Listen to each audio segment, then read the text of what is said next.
Guys আমার হাতে অনেকগুলো বেলুন রয়েছে, তো আজকে আমি এই বেলুনগুলো ফুলাবো, ফুলিয়ে আমার শরীরে বাঁধবো এবং বেঁধে আমি পানিতে ভাসার চেষ্টা করবো, দেখে আমি ভাসতে পারি কিনা। তো গাইস এটা করার জন্য সব বেলুন এক এক করে ফুলিয়ে নিতে হবে। তো আমি প্রথমে এই বেলুনগুলো সব এক এক করে ফুলিয়ে নেব।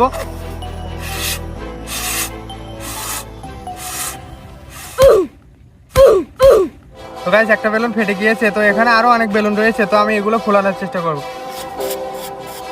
তারপরে আমি এই দড়ি নেব, এখান থেকে নিয়ে এই দড়ি দিয়ে আমি এই বেলুনটা ভালোভাবে বেঁধে নেব।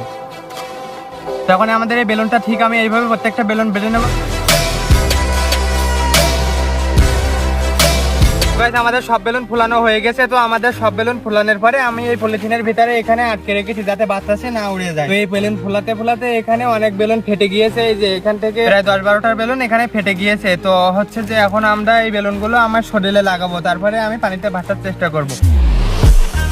গাইস এটা একটা শর্ট ভিডিওর ফুল ভিডিও দেখতে চাইলে লাল কালার অ্যারো চিহ্ন এই রিলেটেড ভিডিও থেকে দেখে আসো।